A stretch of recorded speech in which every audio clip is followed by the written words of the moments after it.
So Paul and Jennifer used to live in San Francisco, and I said, well, when you come in, we'll make sure and figure out we can do it in the weekend when the fog and the bluster has blown back in to remind you what it used to be like.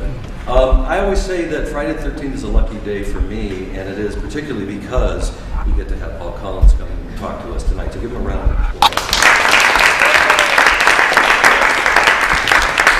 So there's some, I put a little biography together, and of course I didn't have you edited or proofread or anything ahead of time, but just as an overview and to understand a little bit more about what we're going to talk about tonight, he is a writer specializing in history, memoir, and unusual antiquarian literature.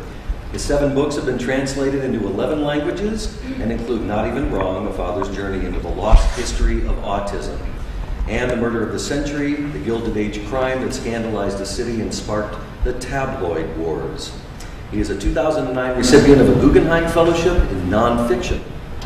So in addition to also being a regular on NPR's Weekend Edition Saturday, he lives in Portland, Oregon, where he teaches creative nonfiction and is an associate professor in the MFA program in creative writing. Yeah. Very good. So the first question that I had was just to sort of, and I think as much for me as everybody else, what the heck is a literary historian? Yeah, it's sort of a job title I essentially made up for myself, I guess. For me, it really began. I was an English major in college, and in some ways, I often trace my interest in literary history. It's one that I've kind of always had, but it kind of crystallized for me when I was a work-study student. And I was assigned to work for a professor and this is like 1990, I guess. So it was just before all this stuff was starting to get digitized and so forth.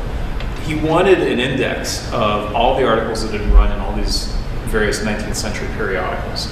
So he said, I want you to go to the library. This is at William & Mary. He said, I want you to go to the library and photocopy the table of contents of like every issue from the 1850s, 60s, 70s, of Harper's, of The Atlantic, of Southern Literary Messenger. There's a whole bunch of magazines he wanted me to do. And they had all these, in print in these big volumes at the library. And so I went there, grabbed a stack of the stuff, dragged them over to a photocopier, and I started reading them instead of photocopying. I just started paging through them. I was like, wow, this is awesome. And it was actually an alarming experience too, because I'd taken all these English classes and done well in them and thought I kind of knew my stuff, thought I was sort of going to be focusing on 19th century American or something like that. And then I was reading through these issues of Harper's and things like that from the 1860s and 70s and realizing that I didn't recognize any of the names. Like every once in a while, they'd be like, oh, Herman Melville. I'd like recognize something. But what dawned on me was that I had a literary understanding of that era.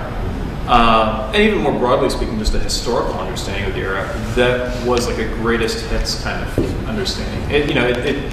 It was from reading Norton anthologies and things like that, which are useful tools, but they're just picking the canonical authors and the people that we pay attention to now because we feel that they're important now. And the writers that we find worthwhile now are not necessarily the ones that people back then thought were going to be their literary immortals. Some of them are the same, but a lot of them aren't. And so it was kind of a shock to me to be reading through the original magazines and not recognizing so much of this stuff. And that's really one of the things that got me started in just going back to that kind of primary sourcing and trying to find more of the context of the era and more of who are the people that have been forgotten, who are the people that might have been familiar to readers back then that we just don't know about now. And also, in turn, by understanding that, you can also better understand how does Hawthorne or Melville or Dickinson or whoever come about in the first place. So that's sort of what got me started. In a way, that just gave me a giant excuse to read whatever I wanted. Great. Part of the reason that we're here tonight is because of this book this beautiful book that our cast members have all been given a copy of, our design team as well. I just got an autographed copy. And the subject, and for why a number of our colleagues are here, and people in the community who work with autistic children. And just as an introduction, a friend of mine this summer and colleague, their 3-year-old was diagnosed on the spectrum. And he wrote me an email the other day, and they're in the UK, and he really wanted to be here, and he's actually quite taken with this project now, obviously for certain selfish reasons. And he wrote me this saying, we're on a journey with an uncertain itinerary. As our nursery manager, who has a boy with Asperger's, said, it's like getting ready for a big holiday in Italy. You make reservations, you pack for sunny climes, you go to the airport, you take off, and you land in Holland. Welcome to Holland, says the flight attendant. Holland, you say, but we're going to Italy. Apparently, there has been a change of plan. So after the initial shock and disappointment wear off, you begin to realize that Holland has its own charms. And soon you are ready to say, who needs Italy? I wouldn't give up Holland for anything, so welcome to Holland. And I thought, in terms of context of this beautiful book that you've written, welcome to Holland. And so I wanted to start off by asking you a little bit more about the people in your life. Maybe can you tell us a little bit about your parents? I know you have a brother, and maybe some of the family. You talk a little bit about it in the book as far as how you started looking at your family slightly different when Morgan was beginning to go through this diagnosis process. Yeah, it's interesting what your friend was describing. I think is the strange thing about it is that sooner or later every parent winds up in Holland. Is that. If you have a child that's been diagnosed with autism, it makes you go to Holland that much sooner. In the sense that you suddenly have to acknowledge, or you have to come to grips with them not necessarily being the person that you somehow thought or assumed they were, or imagined they were going to be, or that you have to start, in effect, engaging with them on their own terms. And in a way, all parents have to do that eventually. But usually it's adolescence, early adulthood, 30s, 40s, that you run into that, where they, at some point, there's that realization for a parent that, I do have a formative influence over my child, but they are their own person. And there are going to be aspects of them that you couldn't have predicted at all, and that you maybe had some role in forming, but it almost feels random. It's just them becoming who they are. And it's that acceptance of that is a big transition, I think, for a lot of parents. And with autism, it just happens much earlier. So, and in a different way, but it's I think, not dissimilar in that regard. I think for, as far as my own family, we're a very loosely knit family. Not my family.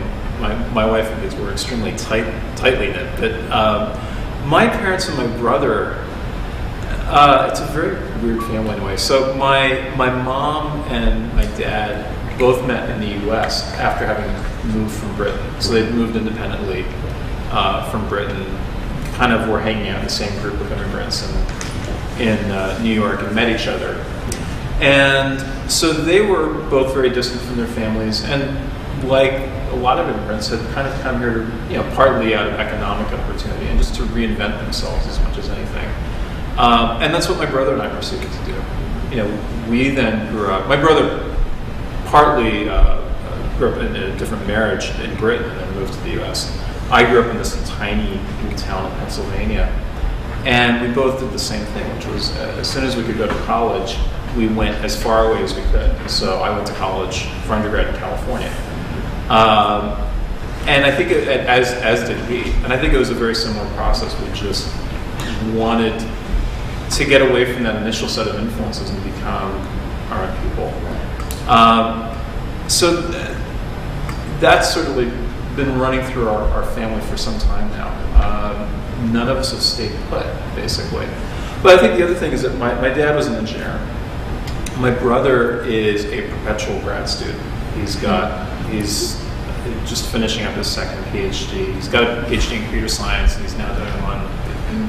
He keeps trying to explain to me what he's working on, and I can't figure it out. It is a relation of sort of basically the use of robotics and kind of physiology and the application of computer science to that. And he's back in Britain doing that now. And yeah, I think with all of this, there's been sort of if there's been a defining characteristic, it's been concentration. Aside from just that moving and reinventing, it's that we focus on stuff. Often to a degree that it's hard to shake us out of things. And that to me was maybe the first hint that I had once I started thinking about it, that my son's condition was not some random thing that had fallen out of the sky, but that there might at least be some relation between what I was seeing in my son and the rest of my family too. Mm-hmm. Does your brother have children? No, he's, and I don't think he would take it amiss if I said this, he's a pretty singular guy in many ways. And just, intensely talented, and very much has to work on his own. He likes being his own boss. He does not like working for other people. Well, there's something about autism, what I've been learning these last, I've been working on it now off and on for about 2 years, that there's a singularity to many people wherever they happen to fall on the spectrum. And that, you told a funny story. In the play and in the book we find out more about Paul's family, and there's that wonderful joke about, I think, Emmeline, you have one about the engineer. What's the difference between an engineer and an architect or something?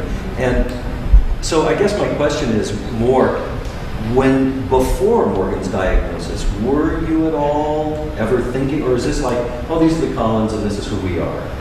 Yeah, I never really gave it much thought. Mm-hmm. I think the way that most people would, you just sort of, it's just their personality. And I didn't connect it with anything else. And I mean, the strange thing is that I had spent a year in special ed as a kid.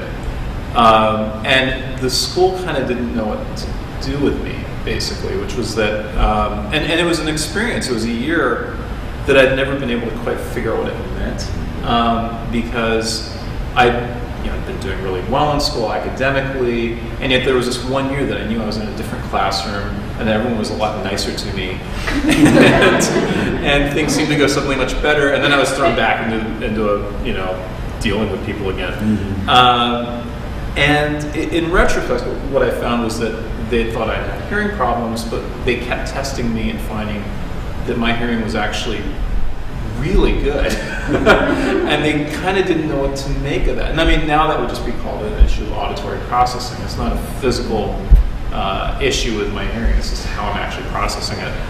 But I'd never connected that to anything. And I think that's probably the case for a lot of parents, and a lot of people, for that matter, who maybe as adults get diagnosed. That they don't get diagnosed as children, but maybe are now in their 30s, 40s, 50s, and especially where the broader kind of spectrum of autism was not being recognized in earlier decades. That you retrospectively kind of start seeing some of those connections, but I don't think you necessarily go around thinking, yeah. It's one of those things that only starts to become apparent after the fact, I guess. Sure. We were just talking over dinner, and I kind of like to contextualize a little bit for everybody what was happening at the time that Paul and his wife Jennifer took their son Morgan in for a routine checkup. Now, we all know because we have a scene in the play, and it's actually talked about in the book as well, but you were talking a little bit about what was going on in your life and what you were writing and how these things kind of collided.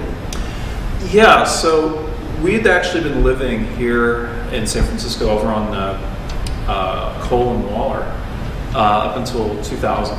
And at that point, my writing was just getting to the point where I could actually effectively write full time, which is always this amazing moment. I think for any artist, when you're doing something and you perpetually have a day job to do your art, and then you have that day when you realize, oh, actually, it makes more sense for me just to do my art now, and I can quit the day job. And that's, I hit that point then, but we were going to have to move. I couldn't do that and still be living in San Francisco. And so we initially tried moving to the Welsh countryside. There's this town called Hay on Wye. It's right on the Welsh-English border, and it's known as the town of books. It's about 1,400 people. And at that time, at least, there were 41 bookstores in the town. So that was the town industry. It was all antiquarian booksellers. And it built up around this guy named Richard Booth. He had bought a castle in the middle of the town and just started filling it up with old books on the assumption that this would somehow create a gravitational pull that would suck people in. And he was right. It did for you. It did. Yeah. So it was this strange little town because it was full of kind of bookish people, basically. And I thought, that's the place for me. And so we tried moving there, and it kind of didn't work. We were never able to find a place to live, basically, that we wanted to stay in. And at some point, I think we just got homesick. But we didn't really have a plan B. So, but we visited Portland, liked it. We'd also been in Oregon in general, so we moved to Eugene for a little while, then moved up to Portland. But Oregon was born here. Oregon was born here in San Before Francisco. you went to Wales. And he was about a year and a half old when we left. And eventually we wound up about a year later in Portland. And so at first I wrote a memoir called Sixpence House about that experience of trying to move to Wales. And it was in some ways kind of your usual comic memoir of trying to move to another country and being incompetent at it. And it was just coming off of that. I had just finished that book a few weeks earlier when we took Morgan to that doctor's appointment. And so, yeah, and I just sort of been starting working on what I figured was going to be my next book on Peter the Wild Boy, who I had come across while living in Hay. And that was just one of those things where at the time I didn't connect Peter as a figure with anything going on in my life. He seemed like an interesting figure.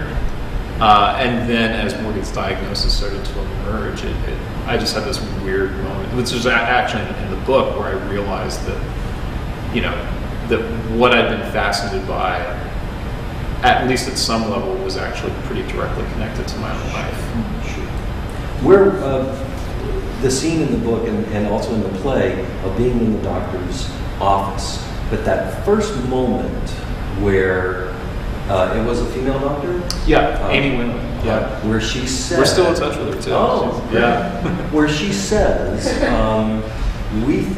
I think you need to have him tested. What can you describe a little bit about what that must have felt like? Or irritation, disbelief, annoyance. What are you saying about my child?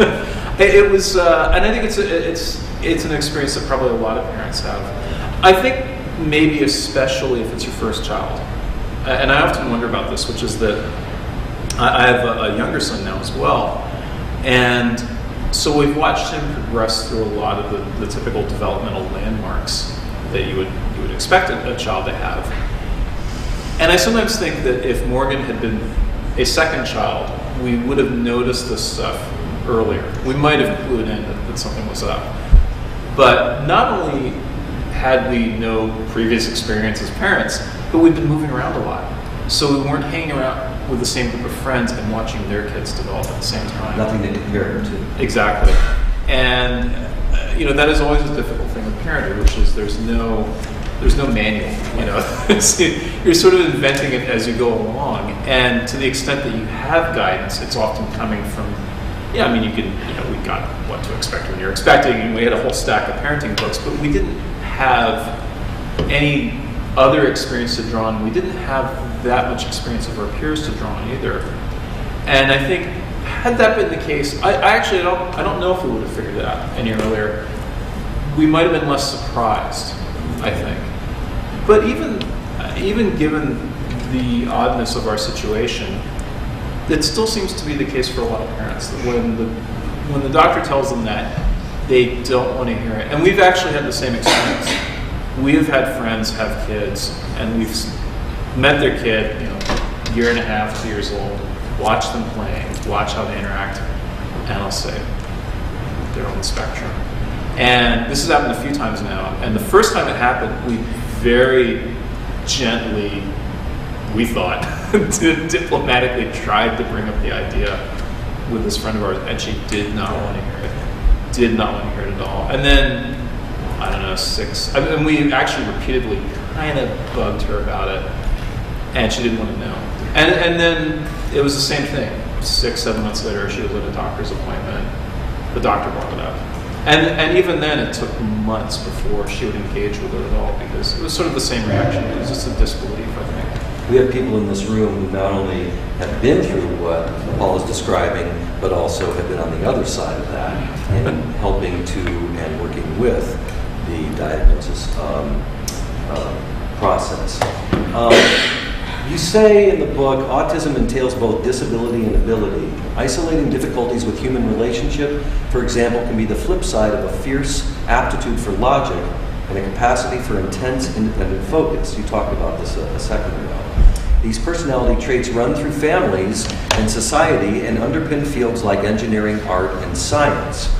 And from this podcast that I have encouraged my cast and production team to listen to, because it's just wonderful. It's both you and Jennifer. And Paul's wife, Jennifer, says, in describing autism, it's often explained to people who aren't familiar with it that an autistic child is like somebody watching a video and you're trying to get their attention. But at the worst, they don't hear you at all, or at best, you're sort of bugging them, and then they try to swat you away. So I'm wondering if you could talk a little bit more about some of Morgan's behavior in that time, especially once, I hate to use the word label, but once that diagnosis was crystallized for you and Jennifer, what were some of the behaviors that you observed in him? Yeah, it's interesting too, because I think actually your point about label is an important one, because especially as a writer, words have meaning. And I've had this weird experience. We've been traveling a little bit with Morgan, which is a huge nerve-wracking production. And so, and it's been very worth it, but it's also very anxiety-producing. And we've actually put a label on it. Literally, he's got a label on his back. It says, hi, my name is Morgan Collins, I have autism. If I'm wondering, without a parent or guardian, there's all our phone numbers and everything, because like a lot of autistic kids, especially in mid and kind of more severe parts of the spectrum, he'll wander off. And he doesn't have a good sense of danger or anything like that. If you ask him, who are you? Are you looking for something? He's not going to respond to you, basically. And so we had this weird moment where we're like, and we've got like a phone that we can, has tracking on it and all that kind of stuff. But do we actually put a label on his back in case he gets lost? We haven't lost him for 7 years. He slipped out of the house one time, and it was terrifying. And it's something that a lot of parents deal with at some point. They just, your back is turned from him, they run off. And so we had that weird moment where we're like, this is who he is, and we have to be watching out for him. And so we do label him in a literal sense in that situation. And yeah, as far as his behaviors at that age, it's weird. Coming down here, I reread the book, which I haven't done in a long time because, strange as this sounds, I'm not in the habit of reading my own books. Once I've finished them, it's like I move on to the next thing, and it's just, I almost don't want to think about it for at least a few years afterwards. But now I'm at the happy point where it's been long enough I can read it and be like, oh, okay. I can almost read it like it's someone else's book. But the strange thing is that reading it, I'm reminded of how much of the behavior is the same between then and now.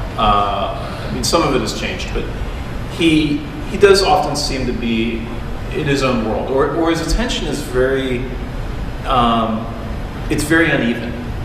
Sometimes you have his absolute full attention, quite literally in the sense that he will grab your head and pull you up to his face, and really wants your attention.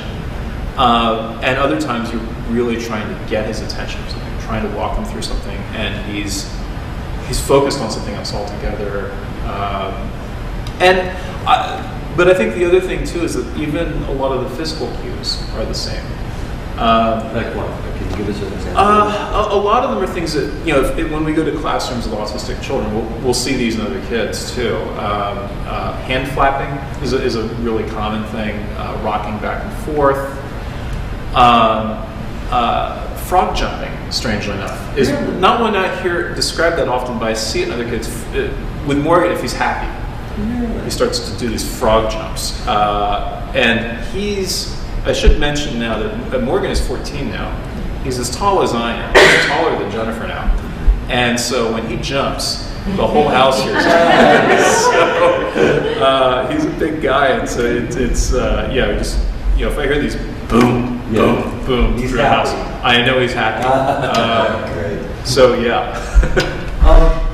I have a few more questions, and I actually would like to open up to you all, because I know some of you have questions you want to ask Paul, or things that we can talk about. You told me a story. No, I'm sorry. I'm gonna go to this because I think it's.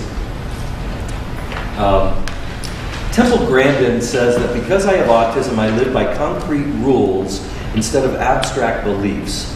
And because I have autism, I think in pictures and sounds. I don't have the ability to process abstract thought the way you do. So we were talking a little bit about that over dinner, and I'm wondering if you can maybe, as best as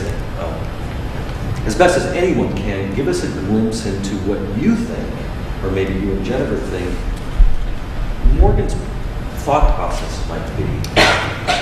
I mean, it's hard because in some ways we have to guess at it. Right. Because the way he uses language it tends to be pretty much instrumental. He wants something as I want this, or actually a lot of times he still mixes up pronouns. So you want the iPad. It's a fairly common request. Things like that. So he'll use language in that way, but he doesn't do small talk. He doesn't, or he will, but it's sort of scripting, where he's got long stretches of things like there's all kinds of stuff actually, dialogues from like Sesame Street, Bear in a Big Little House, musical instruction videos that he really likes, things like that he'll just repeat. And it's often hard to make rhyme or reason of what he's doing when he does that. Although a lot of the time it's associative. He sees something and a word or an aspect of it will then link to something that is associated or is indirectly connected with that in his mind, and he just starts scripting through that.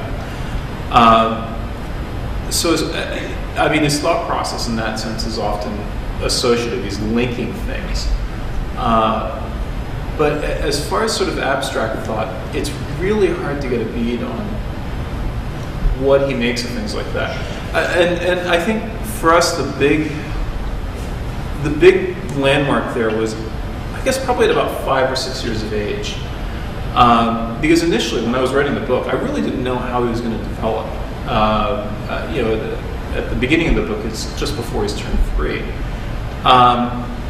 And once he got to 5 or 6 years, and we started seeing some of his classmates and some of his peers starting to really work more in terms of thinking about abstractions and things like that, and he wasn't developing that way at all.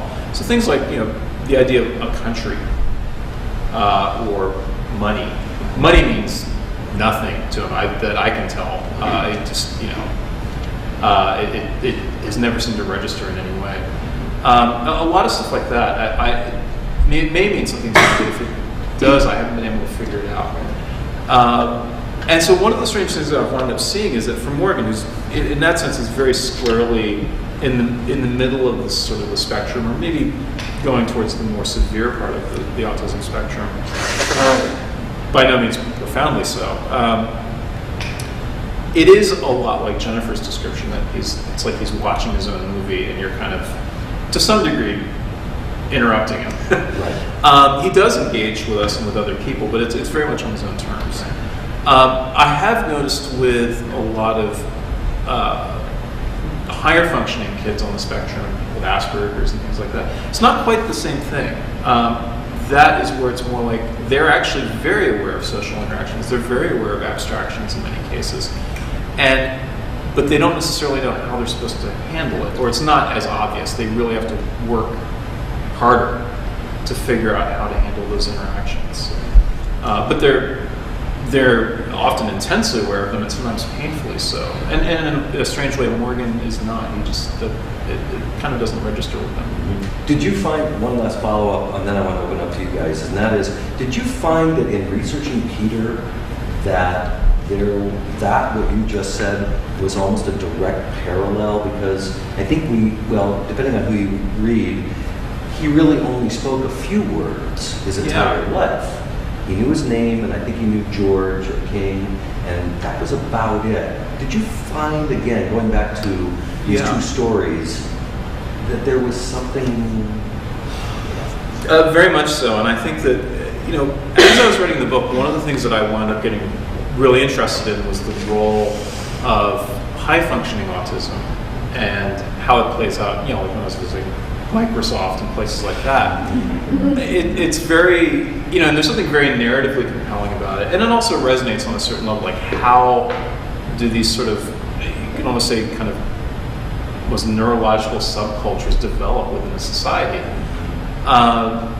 And that was something that really fascinated me.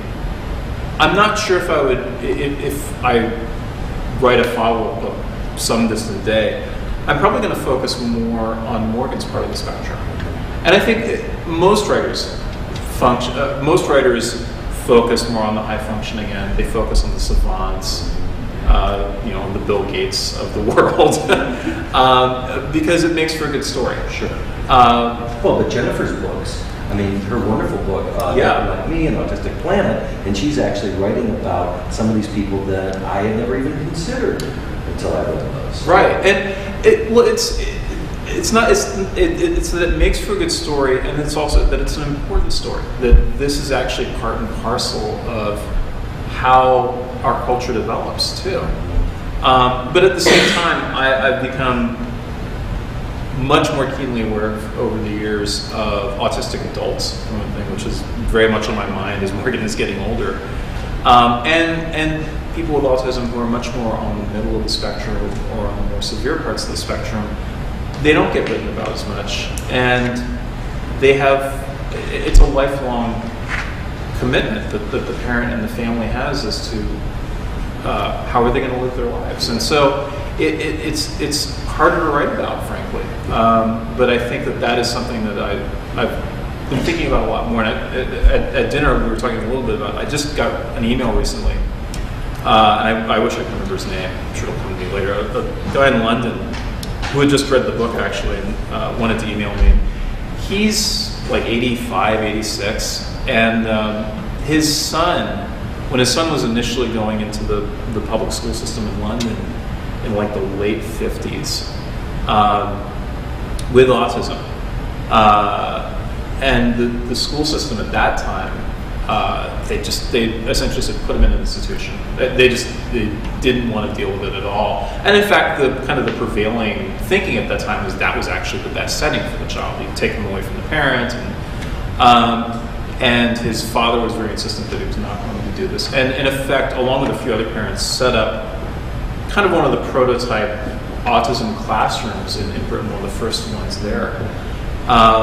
So it's an interesting story in and of himself. But the other thing is, he's like 86 now. He's 85, 86, and his son is retirement age, and he's still taking care of him. And that to me, I always have this in the back of my mind, but that to me embodied one of the real challenges of this, which is,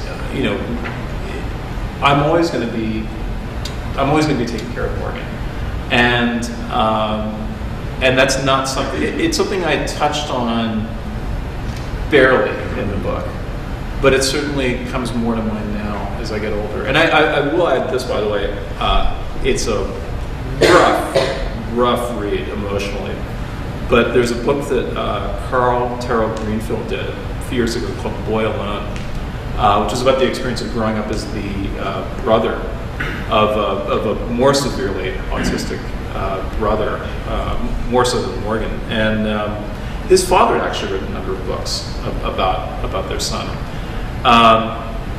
And his experience of that and his experience of his brother going into adulthood. It's a harrowing book, but I think I'm glad he wrote it. I'm glad he wrote it because it's one of those things that it needs to be written about. And what's it called again? Boy Alone. Boy Alone. Yeah. And talking about this, the last thing I'll say is that it makes me think about Peter, because King George I died so suddenly, and here for just a short year or two, he was the wonder of wonders. It was all the excitement of the 1720s in Georgian London, and then when George died, and Caroline kind of took over that mantle of, we're going to care for this boy now. And that boy became a man and ended up being cared for until he died in 1785. Outlived all of these people who had originally, during the Age of Enlightenment, had kind of said, oh, we're going to examine this wild boy.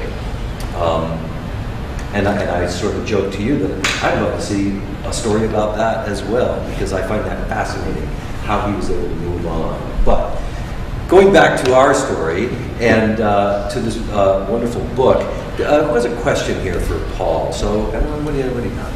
Actually, it was funny that you were just talking about that book, because I was going to ask what the dynamic between your younger son and Morgan is now.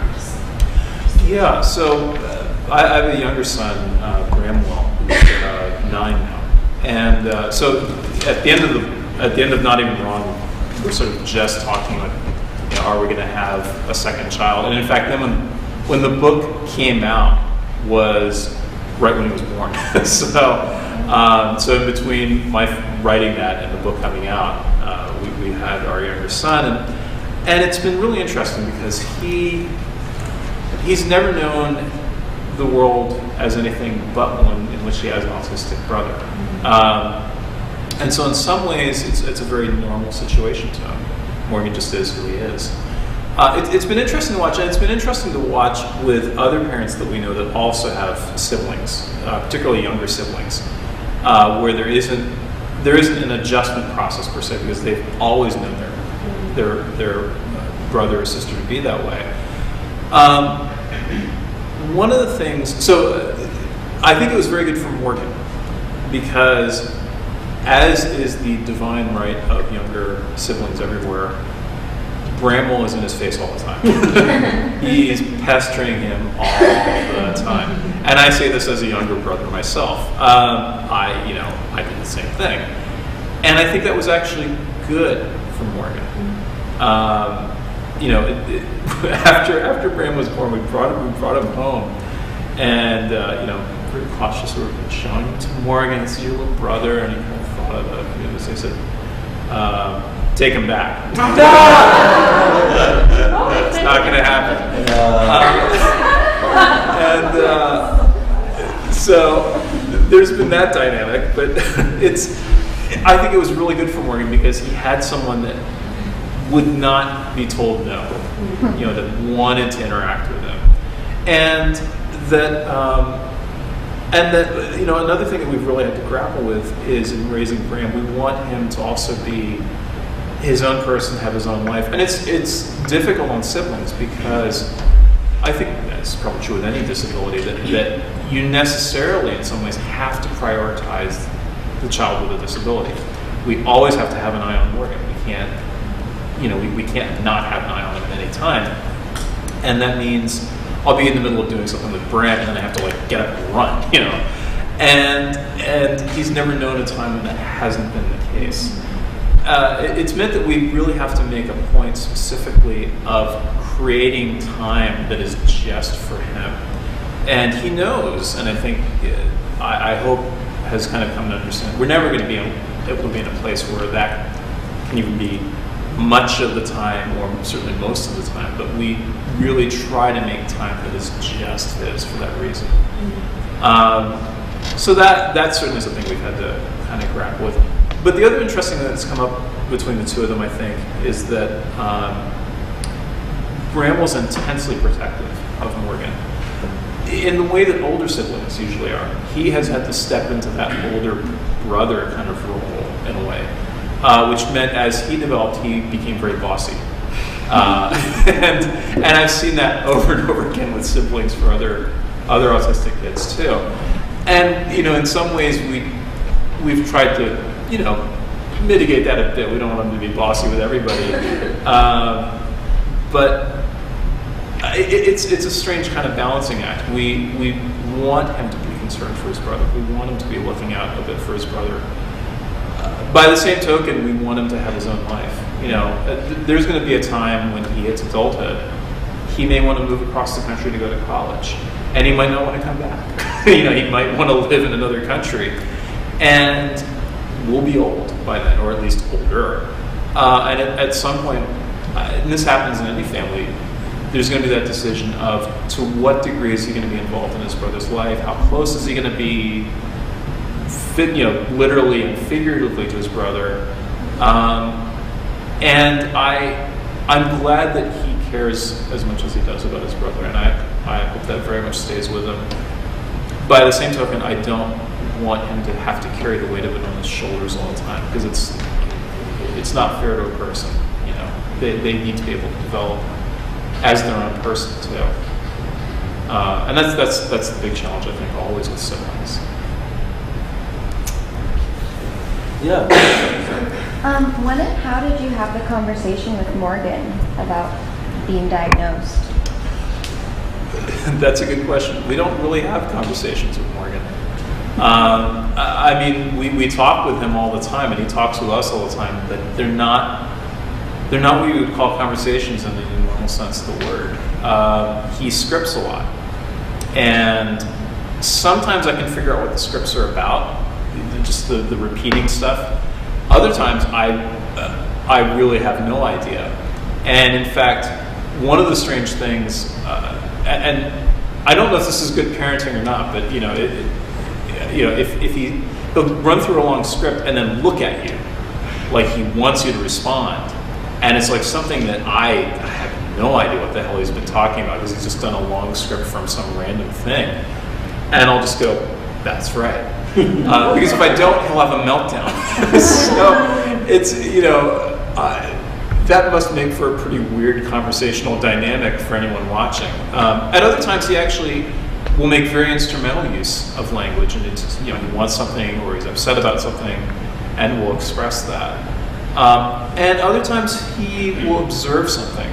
He'll point something out in the sense of musical instruments, especially anything musical. He'll notice and he'll mention it, or he'll mention the instrumentation, or he'll compare it to something else.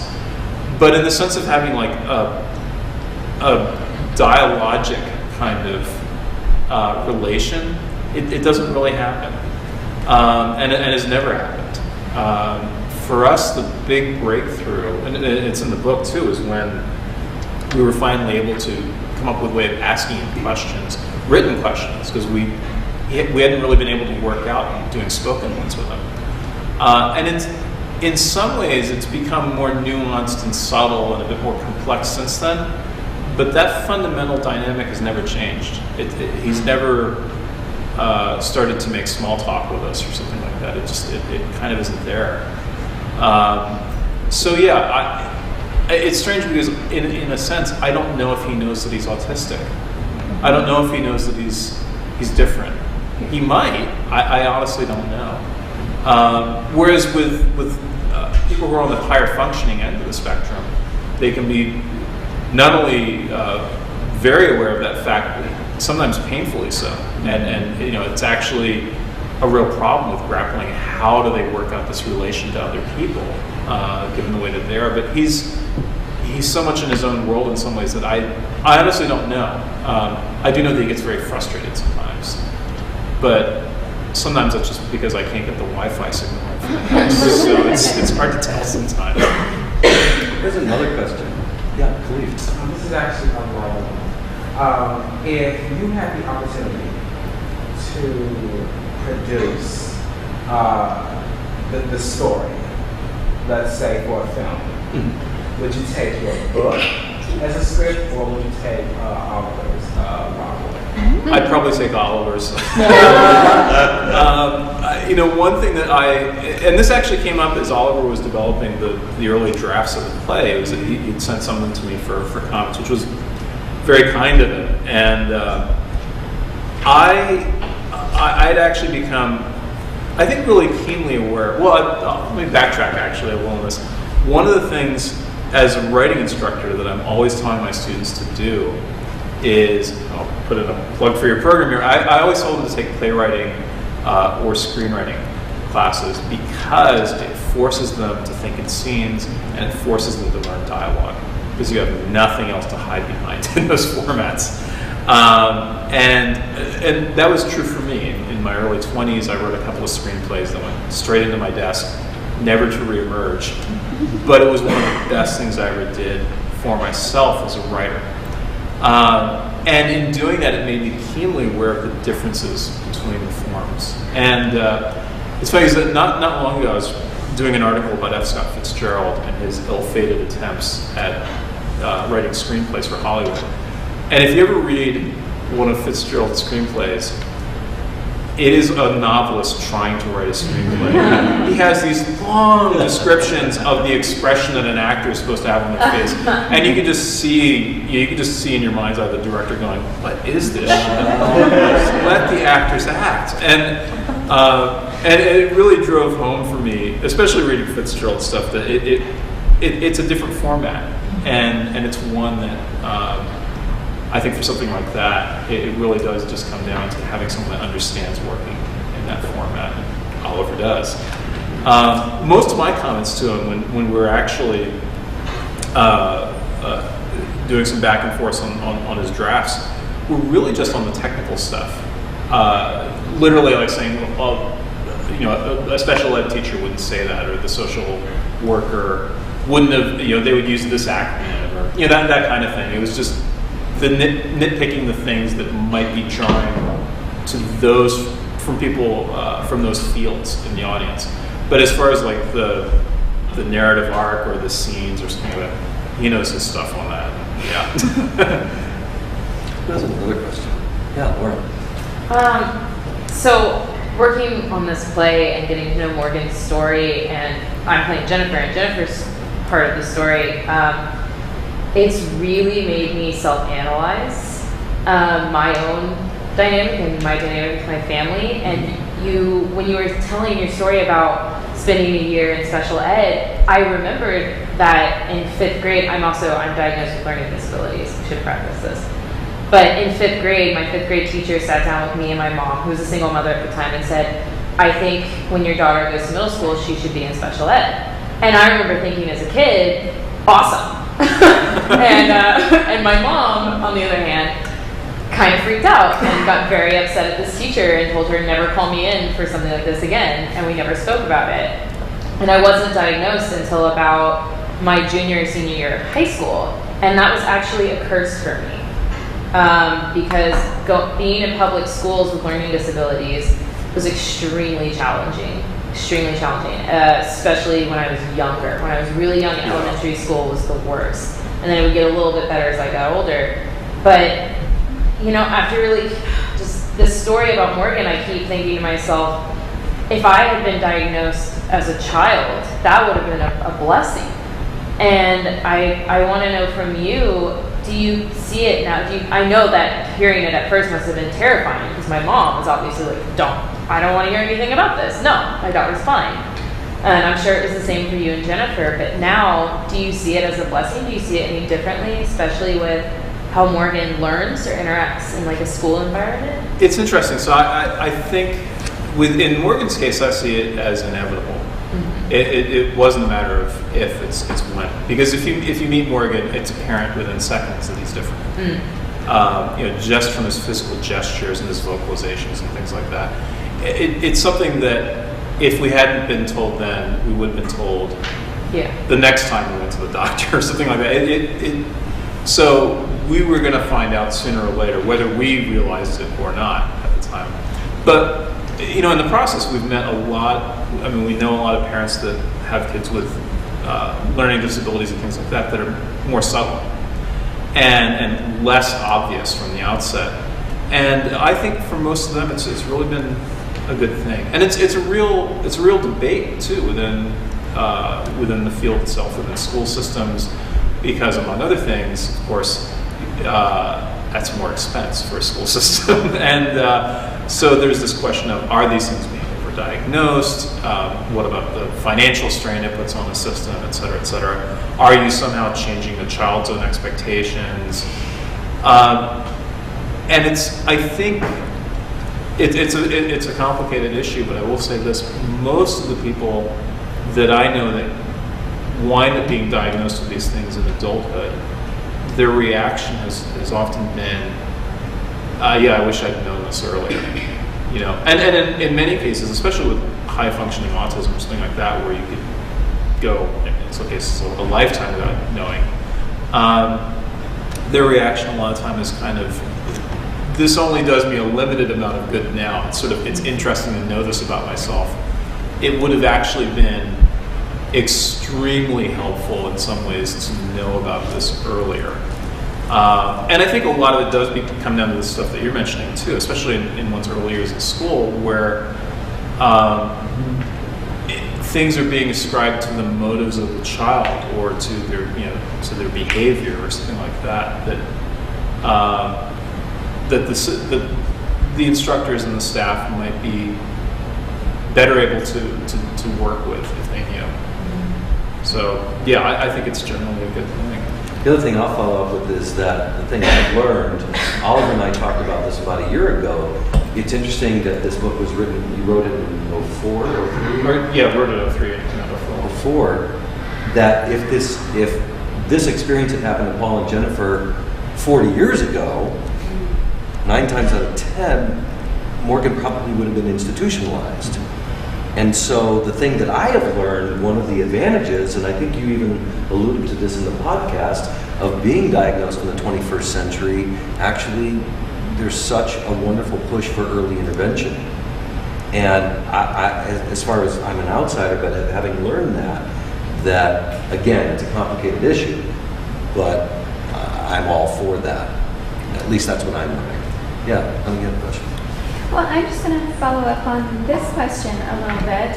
In the book, you really do take us into sort of how both you and Jennifer sort of make the journey together and separately. And I think the play, in some ways, really is Paul's story, right? It's really how Paul comes to terms with what's going on.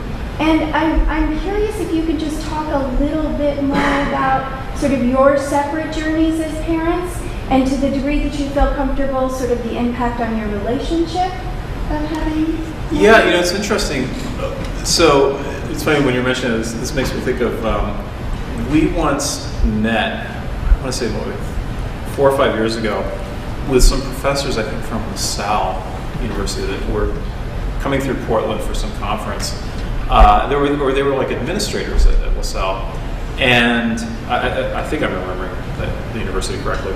And they really wanted to meet us, and so we met them for coffee, and it turned out it was because they were at a Catholic university. They were setting up an autism program, and one of their big concerns was the divorce rate in families with autism. And there's, being a Catholic institution, this is a matter of particular concern to us. What do you think we should do? And I think almost the first answer that came out of our mouths just about simultaneously was respite care. But it was one of the things that I found myself thinking about with that was that and this is probably true of, I think, of a lot of disabilities, that an autism diagnosis, I think, often acts as an accelerant in a relationship. In other words, if you had a relationship that was tending to kind of bond more tightly to begin with, it presses you together that much harder. If there were already kind of incipient cracks in the relationship, it's hard to know. Maybe it's one that it would have survived that, but it forces it that much faster, and I think it has the potential to split a shaky relationship apart that much faster. And so for us, it really did have that effect of, we were pretty tight already, but it made us all that much more so. Particularly because we were really having to advocate for our child, as any parent has to, but it was that much more keenly felt, I think. So that for us was a big part of it. And I have to say, we've been, and of course he's in the book and the play as well, we're incredibly fortunate to have Mark. Mark has known Morgan since the day he was born, and has known Jennifer since they were both in college.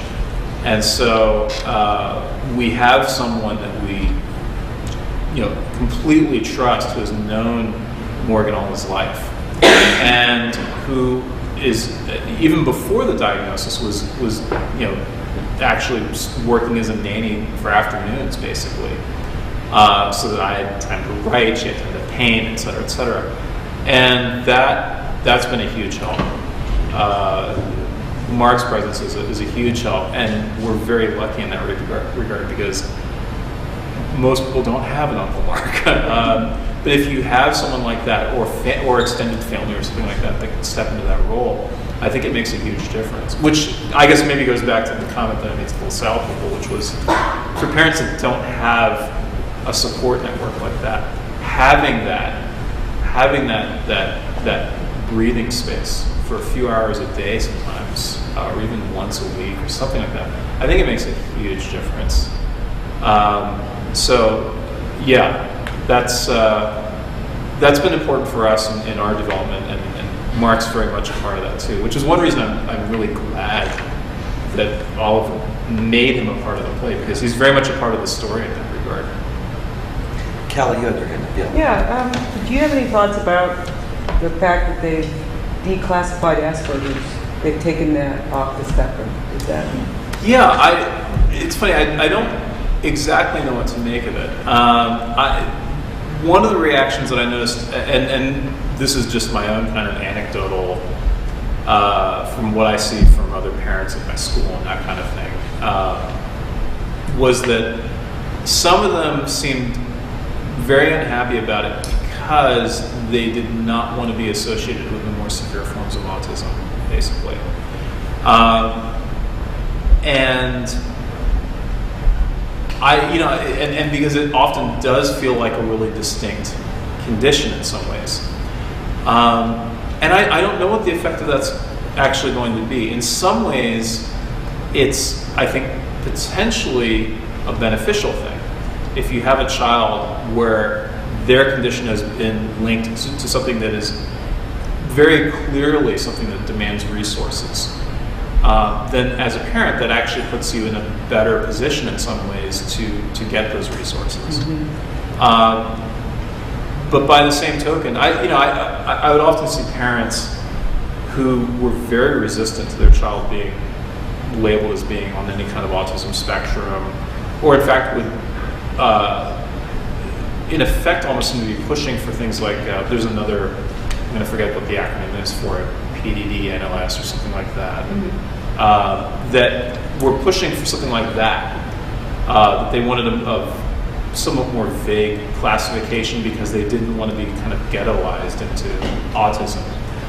I understand that reaction, and it may be too as the understanding of the condition becomes more complex over time, because it does seem in some ways like there are a lot of different aspects of autism, only some of which you find in any one kid. It may turn out that it turns out to be this kind of constellation of conditions. I really don't know how the nomenclature for that's going to develop. Well, and it's the thing about autism is it can involve mental retardation, which is way, like the wild boy, Peter is probably mentally retarded in some way, right? Well, I think that was the age of reason in saying that, or the age of enlightenment, that was he. And the truth is, because they had decided, the philosophers and the theologians and the scientists at the time were saying, without language, we're not human. Just because he didn't speak didn't necessarily mean he was retarded. Well, but I just wanna- they think that he had that what is the name of that? Pitt-Hopkins syndrome. Which is a form It's of a- mental retardation. It is, but again, we don't know. We don't know. We just I know mean, they didn't speak. Well, I have a strong reaction, not only, and this isn't about me tonight, and only because I don't know necessarily that language should be and is equated with, a retardation. That's all I'm saying. Yeah, It's a and good question, though, and it's Yeah. one I think that is often dodged to some degree in these things, which is that, with someone like Morgan, his condition is such that I think will always be taken care of, and I don't know if he's ever going to, for instance, go to college, work in a job, anything like that. And if you look at various disabilities, autism has, I think by a pretty long stretch, one of the highest rates of that being the case, where it is lifelong care and you do not have those kids going into a workplace or any kind of work program or anything like that. It's especially when you're looking at more of the middle and more severe forms of it, it's extraordinarily difficult to kind of harness their abilities in ways that one would normally assume that, we'll put them in this program and get them working in this setting, etc. And so I think it's important not to dodge that as an issue. That even though, for instance, even the nomenclature of retardation and things like that has been kind of changing over time, but there is no question that with someone like Morgan, there are profound issues and challenges that he faces in interacting with the world. And yet, for someone with high-functioning autism, I don't think that's necessarily the case. And so it's, it kind of comes back to your question about Asperger's, which is, what does it mean to have those two maybe conflated to some extent? And in some ways, as a practical matter, it might actually be helpful for a lot of parents. In other ways, it almost maybe muddies the issue in the sense that when I see Morgan and I see someone that's on the high end kind of the spectrum, there's also some tremendous differences in terms of the likely paths that they're going to be following educationally, professionally, et cetera, and in terms of their independence. And I think I reacted simply because I don't want our students to think that just because someone is on the spectrum, that there is automatically a retardation. Well, as no, well. and that's why it's like, it just seems like there are as many ways you could say that somebody's autistic as there are people. Right. And I look at people in my family, I'm pretty sure that one of my nephews is Asperger, but I don't think his parents, who are just never, I don't think it ever occurred to them that they should get any kind of diagnosis for him. And I think it was probably really good that they didn't, because they've always just dealt with him with a lot of patience and with who he is as a person, even though I've always wanted to slap him because he can be really difficult. But see, that's the interesting thing, is the slapping upside the head. Well, I would never do that. No, I know you're joking there, but it's, I can think He's of, frustrated. I can think of people I've run into professionally who, I can think of a couple that I'm pretty sure are on the spectrum, but they're not close friends of mine, they're not close colleagues of mine, they're not people I could go to and say, hey, I think you have Asperger's. I can't start leaving little hints for them or something like that. And in some cases, they have very difficult relations professionally with colleagues, and it's hard to know, A, to what degree is that even my business, but B, how could I or should I even bring that up with them? Would they just be monumentally offended? Would it actually be one of those things that they're incredibly offended, then they think about it, and then maybe it helps? I have no idea. And in fact, one in particular I can think of I think she would just be infuriated at me to no purpose whatsoever. So it's very hard to know, and I think it becomes even more difficult in that regard once someone's an adult. It kind of goes back to that earlier comment, which is that I think, particularly when someone's an adult, you to some degree get a reaction of, that's interesting to know about myself now, but it would have been really helpful to know that 30 years ago, or 20 years ago. We had another question. Yeah, Amanda. So, in regards to Morgan's schooling, how do you think his life and his development would be different if you guys didn't have access to early intervention? I know actually how it would be different in some ways. So what happened in the immediate aftermath of this book, within a couple months, this came out in like April or May or something of 2004, and at that point Morgan had just turned 5, and so he was about to go into elementary school. And we were living in Portland at the time, as we are now. And so we went to the school. They had just gotten a new head of special education at the school. And we were told that the school was switching models and they were going to go to a full inclusion model. And so the special ed classroom was going to be eliminated and all these students were going to be put in regular classrooms. And I should preface this by saying that the debate over separate classrooms versus inclusion, or to what degree of inclusion, is one of these eternal debates within education. And there's a lot to be argued for the role of inclusion. And I've seen it, and I've seen it work well in some ways, particularly at my younger son's school.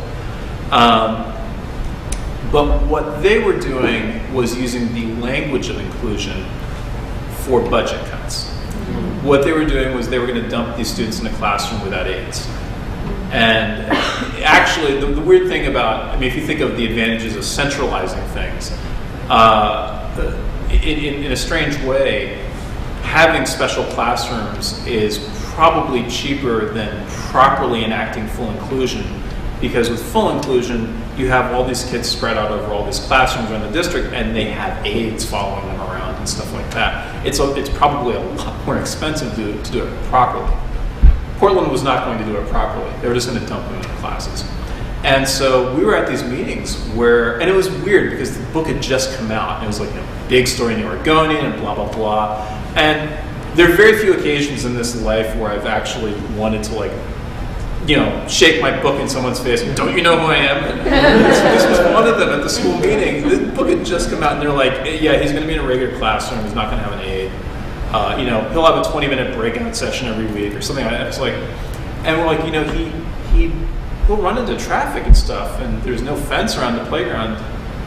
And they said something like, or I think we'd actually said, there's no fence around the playground. There's a lot of traffic nearby. And they said, oh, is that a problem? And we're like, oh, shit. And we knew he was actually going to be in physical danger in that environment. And so we had this weird moment where I was writing full-time at that time, and I thought, I've got a portable job. And so I started emailing parents, autism groups around the country, and basically saying, do you like your school? Almost along the lines of, hey, potential neighbor, how do you like your school system? And I basically needed a place that was affordable, had a good school system, and had a good research library for my own work. We wound up moving to Iowa City for a few years, which was fantastic. We froze, but the school system there was amazing. And I think in part because of the School of Education at the university, there were a lot of people doing a lot of research, a lot of, very energetic grad students in the classrooms and things like that. It was terrific. And for me, it wound up being this weird detour because then I wound up getting a job at PSU when we moved back to Portland. I have to add, much to Jennifer's relief, because she grew up in the Bay Area. We were like stranded in the Midwest for a few years. But it was something that we kind of almost had to do. And it was that weird moment where we had this moment where we saw what might happen without really almost any kind of support for him. And then what happened when he had a lot of support. And, as challenged as he is now, I don't know what would have happened if we'd stayed in the Portland system. As it turned out, there were all kinds of lawsuits filed against the school district, and they had to backpedal. But it was a frightening moment. And it was all the more frightening because it made me realize that we were the ones that actually had the ability to do that. A lot of parents couldn't.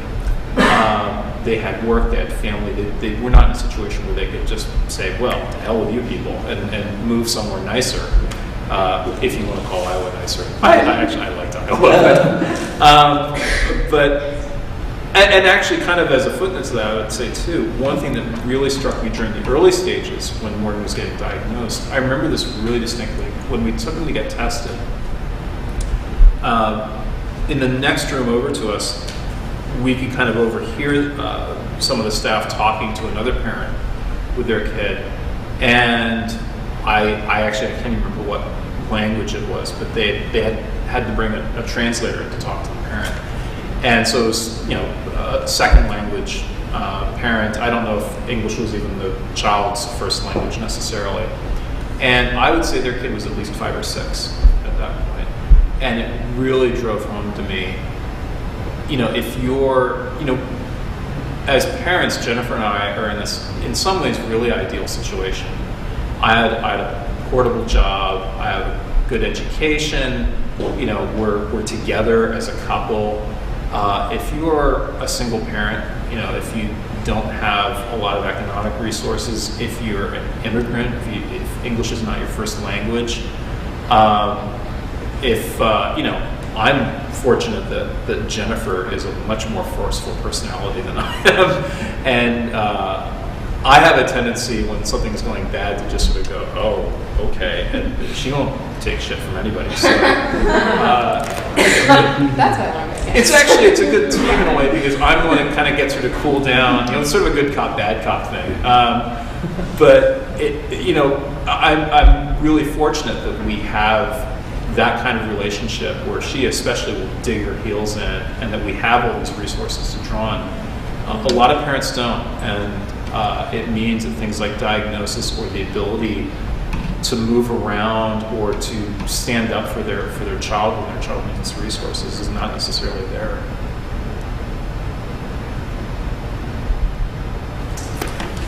I just want to finish up with a couple of things here and then everybody, we're going to take a break. The actors have a few scenes they want to show to anybody who would like to stay around. This whole notion of, as I've been learning about autists, Hall writes, I'm just quoting him from his book, autists are described by others and by themselves as aliens among humans. But there's an irony to this. For precisely the opposite is true. They are us. And to understand them is to begin to understand what it means to be human. And I think that most of all resonated with me. And I know with Oliver and the way we have, we all have committed to this process and bringing this story to life through stage, maybe a film someday, starring Khalif Bell. And I think that I'm still learning each and every day about this, and especially for a number of the guests and the faces that I see who got to come tonight to hear Paul speak. So I just want to say thank you so much. Folks, we're going to take a little break, and anybody who would like to stick around, we're going to do a few scenes from the show so you can see what we've been working on. Please.